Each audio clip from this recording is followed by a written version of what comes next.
Habiendo sido quebrantado el pacto de obras por el pecado, y habiéndose vuelto inútil para dar vida, agradó a Dios dar la promesa de Cristo, la simiente de la mujer, como el medio para el llamamiento de los elegidos, y el engendramiento de la fe y el arrepentimiento en ellos.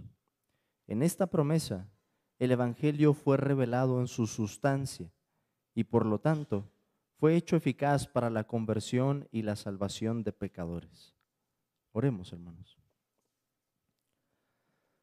Señor, te damos gracias, bendito Padre, que nos concedes llegar a este capítulo y empezar a hablar de tu Evangelio de una manera más particular.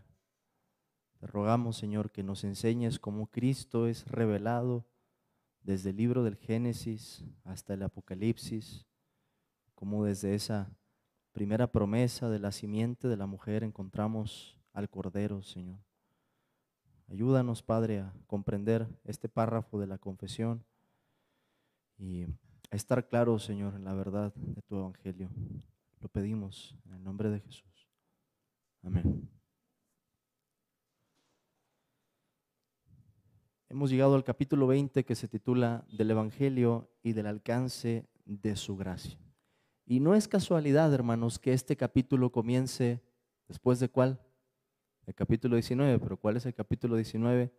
De la ley de Dios. La ley y el Evangelio son las expresiones principales que tienen los pactos de Dios. Y es por eso en parte la razón por la que la confesión los acomoda así. El pacto de Dios, que venía en el capítulo 7 de nuestra confesión, inicia una sección que empieza desde el capítulo 7 hasta el capítulo 20. Una sesión que tiene que ver con el pacto de Dios, con las bendiciones que Dios otorga en ese pacto, con la cabeza del pacto, que es Cristo el mediador, capítulo 8, y todo lo que Dios otorga por medio de esos pactos. Ahora llegamos a la última parte de esa segunda sección, que es el capítulo 20 del Evangelio y del alcance de su gracia. Ahora, antes de comenzar a analizar el párrafo como tal, es importante hablar del contexto histórico de este capítulo. Recuerdan, hermanos, que nuestra confesión de fe toma de otros dos documentos. El primero de ellos, la Confesión de Fe de Westminster, y el segundo de ellos, la Declaración de Saboya. Algo que es muy relevante aquí es que este capítulo no aparece en la Confesión de Fe de Westminster. Fue agregado en la Declaración de Saboya y los redactores de la confesión que nosotros tenemos también lo apropiaron de la misma manera. Pero surge la pregunta entonces, ¿por qué? ¿Por qué este capítulo no aparece en la de Westminster? ¿Por qué sí aparece en la Declaración de Saboya? ¿Y qué pistas tenemos de la importancia que hubiera tenido para nuestros antepasados este capítulo? Podemos identificar tres razones o tres motivaciones por las que este capítulo sería agregado en nuestra confesión. Y esto lo estoy sacando del material del doctor James Renihan. Él da estas tres razones. La primera, hermanos, es que la Declaración de Saboya tiene una introducción. Y esa introducción nos dice una de las razones por las que ellos habían agregado ese capítulo. Ellos mencionan que habían agregado el capítulo 20 porque el Evangelio es un tema que no debe omitirse en una confesión de fe.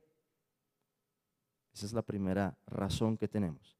Ahora, la segunda razón, que va todavía más al trasfondo histórico de nuestra confesión, es que en el tiempo en que se publica había dos grupos, algunas personas de entre los arminianos, los que conocemos así, y algunas personas entre otro grupo llamados socinianos, un grupo antitrinitario, ¿verdad? Un grupo herético, que estaban abogando que había personas que podían salvarse en otras partes del mundo sin tener la revelación especial y sin tener, por tanto, una fe explícita en nuestro Señor Jesucristo. Ahorita van a ver cómo se vuelve muy claro el capítulo si lo leemos de esa manera. En tercer lugar, o la tercera razón, tiene que ver con algunas críticas que decían que el sistema que nosotros tenemos de gobierno en la iglesia, es decir, un sistema congregacional, independiente, no proveía las condiciones necesarias para el avance del evangelio. Cuando llegan los colonizadores a los Estados Unidos, o a lo que ahora conocemos como los Estados Unidos, ellos implantaron un sistema congregacional, un sistema independiente. Y uno de los problemas a los que se enfrentaron es que tardaron mucho tiempo en hacer misiones a los pueblos étnicos originarios que había en esas tierras. Entonces, por allá, de vuelta en Inglaterra, algunas personas estaban diciendo, ¿ya ven? Ese es el resultado de tener un gobierno congregacional. Como ustedes no tienen un gobierno centralizado, ustedes no pueden hacer proyectos tan grandes, ¿verdad? Como lo es enviar a un hombre, proveer para que pueda predicar a un pueblo, etc. Entonces, nuestra confesión hace un énfasis en la soberanía de Dios. Es algo que vamos a ver en el párrafo número 3. Pero utiliza como argumento la soberanía de Dios para explicar por qué en algunas partes del mundo el evangelio había llegado y por qué en otras no. ¿Cuál sería la razón? Pues que era una defensa. En lugar de decir que era la eclesiología el problema, lo que estaban diciendo los redactores de la confesión es, no, esto ha sido algo que se debe a la soberanía de Dios. Por otro lado, hermanos, merece la pena puntualizar dos cosas más que contribuyen a la comprensión de este capítulo y que tienen que ver mucho con las razones que he citado anteriormente. La primera de ellas es el título del Evangelio y del alcance de su gracia, lo cual nos habla que el capítulo va a tratar de la extensión del Evangelio, hasta dónde ha llegado. ¿Por qué es necesario que llegue a otras partes? ¿Cuáles son las explicaciones de por qué ha llegado a algún lugar y por qué no ha llegado a otro? Estas son el tipo de cosas que trata el capítulo. La segunda cosa, hermanos, es que el capítulo no trata del evangelio como tal. Y con eso quiero decir que el capítulo no nos da una definición del evangelio. Habla con cosas que tienen que ver con el evangelio, pero no nos da una definición puntual. ¿A qué se debe esto? Bueno, a que en un sentido toda la confesión nos habla del evangelio. Desde el pacto de Dios, que se nos empieza a hablar del pacto de gracia, que se nos habla también de la promesa, algo muy parecido a lo que tenemos en el párrafo del día de hoy. Cuando se nos habla de Cristo el mediador, cuando se nos habla en lo sucesivo de lo que Él ha logrado por medio de su obra, de la elección, del llamamiento, etc. En otras palabras, el evangelio está en un sentido en cada uno de los capítulos de nuestra confesión. Por eso no había necesidad de hacer una definición. Pero de lo que sí trata puntualmente este capítulo es de la revelación histórica de su evangelio y su avance. Por eso cuadra también con las razones que les he citado. La importancia de que se hablara del evangelio. En segundo lugar, las herejías que había diciendo que no era necesario que el evangelio llegara a otras tierras, que las personas de alguna manera, por alguna clase de revelación fuera de la escritura, iban a llegar a creer. Y por último, la tercera razón que mencioné, lo que tenía que ver con el sistema congregacional de la iglesia. El sistema congregacional no era un impedimento para las misiones. Pero veamos ahora, hermanos, propiamente nuestro párrafo. ¿Cómo lo titulamos? La revelación del evangelio. La revelación del evangelio. Y podemos dividirlo en tres partes. En primer lugar, el trasfondo de esta revelación, que va a ser el pacto de obras. En segundo lugar, la promesa acerca de Cristo. Y por último, tenemos el evangelio revelado en su sustancia. Vamos a ver entonces cada una de estas tres partes. Primero, el trasfondo de esta revelación. La confesión comienza así este párrafo. Dice, habiendo sido quebrantado el pacto de obras por el pecado y habiéndose vuelto inútil para dar vida. Ese es el trasfondo sobre el que la confesión nos va a hablar de la promesa. ¿Por qué es importante esta cuestión? Al leer esta parte del párrafo, hay que recordar que el capítulo 7 de nuestra confesión hace referencia a las mismas cosas que vemos aquí, pero con otro énfasis. El pacto de obras, el pacto de gracia, la promesa que Dios le dio a Adán en un principio, cómo esa promesa se va a ir desarrollando en etapas posteriores en las que Dios va a revelar más contenido de lo que significa esa promesa. Pero el énfasis aquí es preguntarnos, ¿en qué momento reveló Dios el Evangelio? La respuesta va a ser desde un inicio, desde un principio. Pero la confesión comienza con este trasfondo, el pacto de obras, nos dice la confesión. ¿Cuál es ese pacto, hermanos? El pacto en el que Dios condescendió con Adán, el primer hombre, y le dijo de esta manera, de todo árbol del huerto podrás comer, mas del árbol de la ciencia del bien y del mal no comerás, porque el día que de él comieres, ciertamente morirás. Si Adán obedecía el mandamiento de Dios y perseveraba, ¿qué es lo que iba a pasar? Iba a vivir, iba a vivir. Si Adán desobedecía el mandamiento de Dios, ¿qué es lo que iba a pasar? Adán iba a morir. Eso es el pacto de obras. Y el principio de ese pacto se va a repetir luego en el Antiguo Testamento.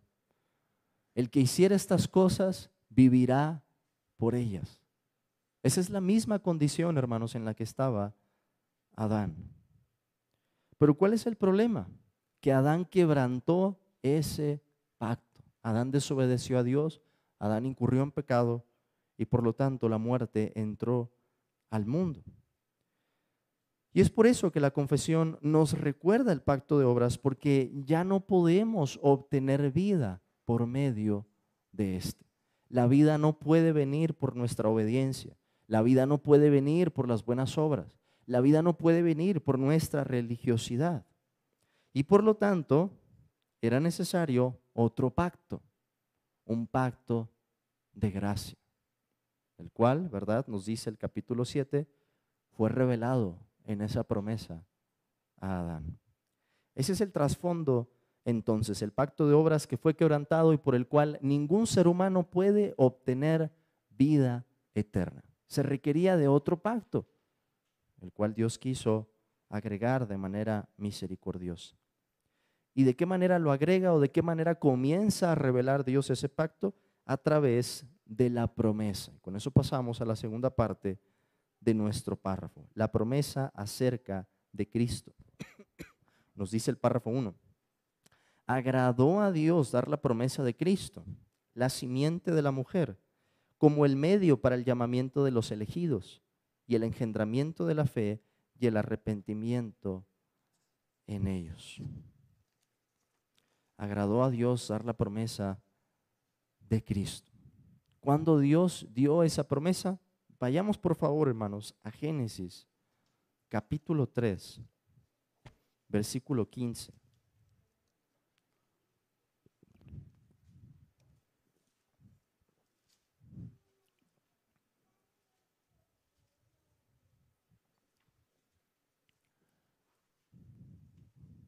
Génesis capítulo 3, versículo 15. Nos dice así: y pondré enemistad entre ti y la mujer, y entre tu simiente y la simiente suya. Esta te herirá en la cabeza, y tú le herirás en el calcañar. Aquí fueron dirigidas estas palabras a Eva. Bueno, en un sentido sí. Más directamente, ¿a quién estaban siendo dirigidas? A la serpiente. Dios está dirigiendo en ese momento a la serpiente. Pondré enemistad entre ti y la mujer. La mujer estaba ahí, el hombre también, estaban escuchando estas palabras, pero Dios está dirigiendo las palabras particularmente, ¿verdad?, en discurso directo a la serpiente. Esto es relevante para lo que encontramos en este texto. Podríamos preguntarnos, ¿es Génesis 3:15 un juicio o una promesa? ¿Un juicio o una promesa? Las dos cosas. Es pregunta con maña. Las dos cosas. Es un falso dilema. Las dos cosas son verdad. ¿Es juicio para quién? Para la serpiente en ese momento, en esas palabras. Pero es una promesa implícita para el hombre y para la mujer. ¿Cómo sabemos eso, hermanos?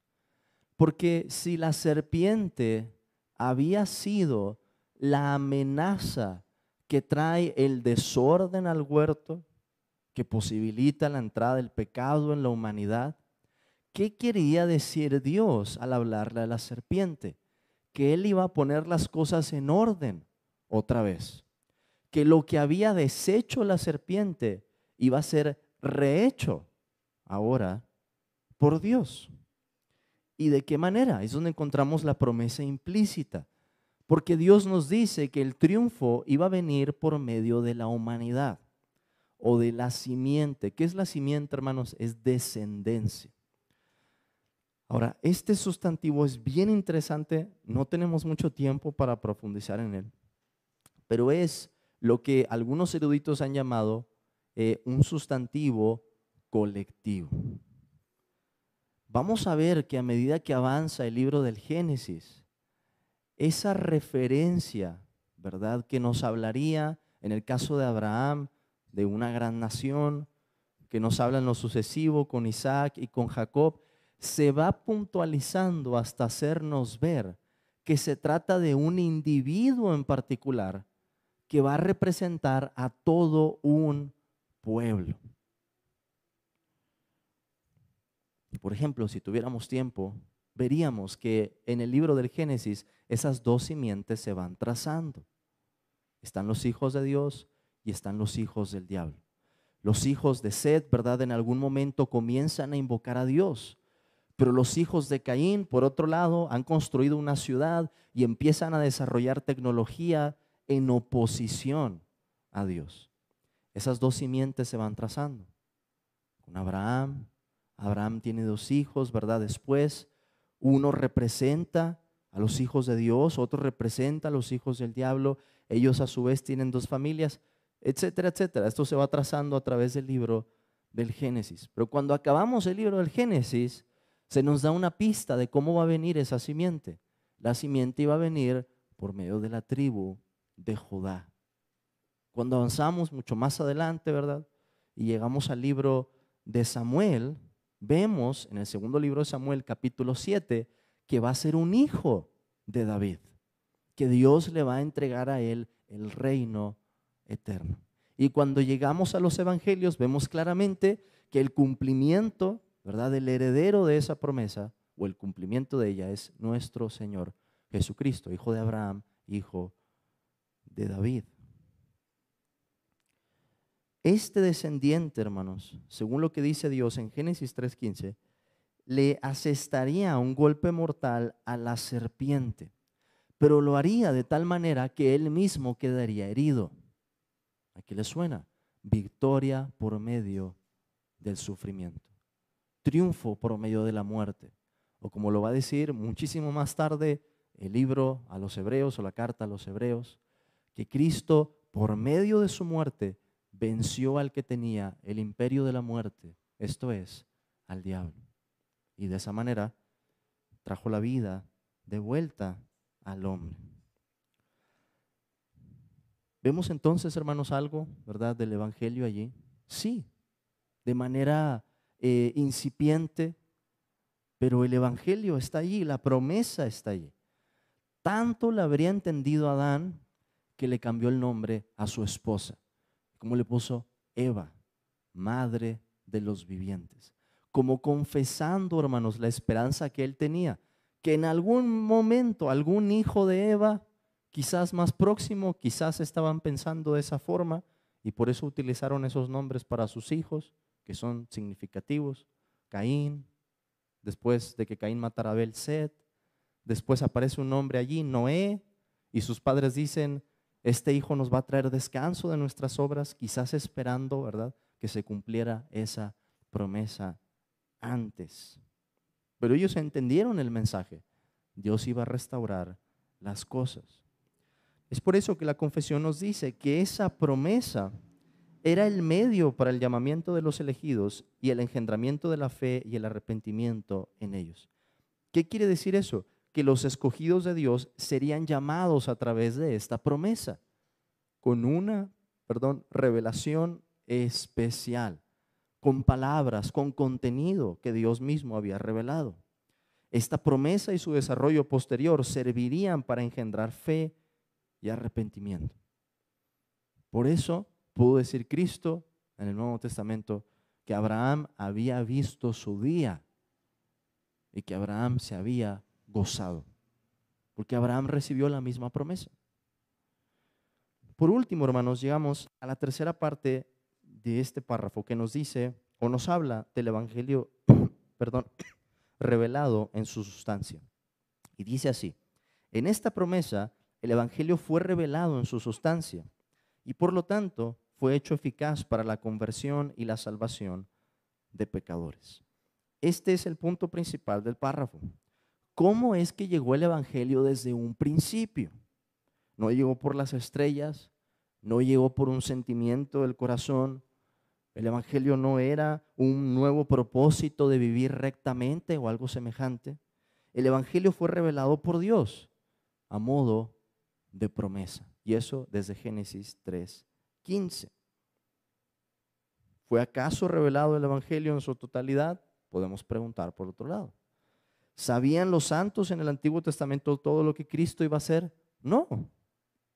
La confesión dice que el evangelio fue revelado en su sustancia, en su esencia, como una semilla que después va a ir creciendo por todo el Antiguo Testamento hasta que uno llega a ver ese árbol crecido como el reino de Dios. Los elementos más básicos del evangelio fueron revelados desde un principio, de tal manera que Dios empezó a salvar a su pueblo por este mismo mensaje. Por eso la confesión dice que fue hecho eficaz para la conversión y la salvación de pecadores.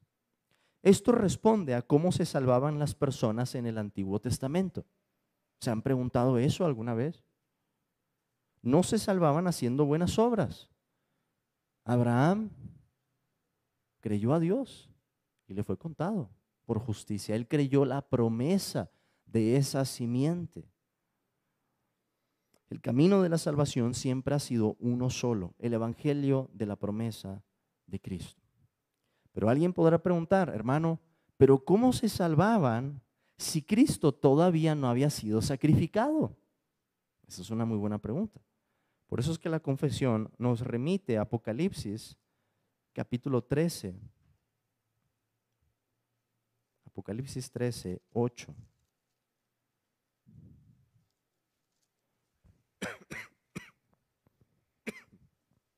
Apocalipsis 13:8. Que nos dice así: y le adoraron todos los moradores de la tierra, cuyos nombres no estaban escritos en el libro de la vida del Cordero, que fue inmolado desde el principio del mundo. Esa es la parte que nos interesa. El Cordero fue inmolado desde el principio del mundo. ¿Qué es lo que eso significa? ¿Cómo explicamos, hermanos, que el Señor Jesús fue ofrecido, fue sacrificado desde el principio del mundo? Eso es lo que está diciendo el libro. Lo que significa es que por el propósito de Dios, el sacrificio de Cristo era una realidad tan clara, incluso antes de que llegara a ocurrir en el tiempo, que el efecto o los beneficios del sacrificio de Cristo ya estaban funcionando. Dios ya los otorgaba al hombre antes de que él se ofreciera propiamente. En otras palabras, los creyentes en el Antiguo Testamento, se salvaban por el mismo sacrificio de Cristo, si bien Él no se había ofrecido en el tiempo todavía. Dios, por medio de la fe, unía a sus hijos a Cristo como su cabeza. Por eso es que la confesión dice que fue hecho eficaz para la conversión y la salvación de pecadores. ¿Qué nos llevamos, hermanos, a manera de aplicación de este párrafo? En primer lugar, hay que reconocer que desde el principio hay un solo camino para la salvación.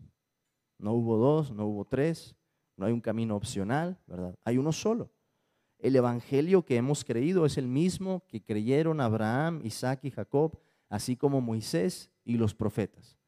Unos sabían más, otros sabían menos, pero todos creyeron ese mismo evangelio. Nosotros tenemos más revelación porque vivimos después de la muerte y la resurrección de Cristo. Pero ni las buenas obras, ni las religiones humanas pudieron jamás salvar a un solo hombre.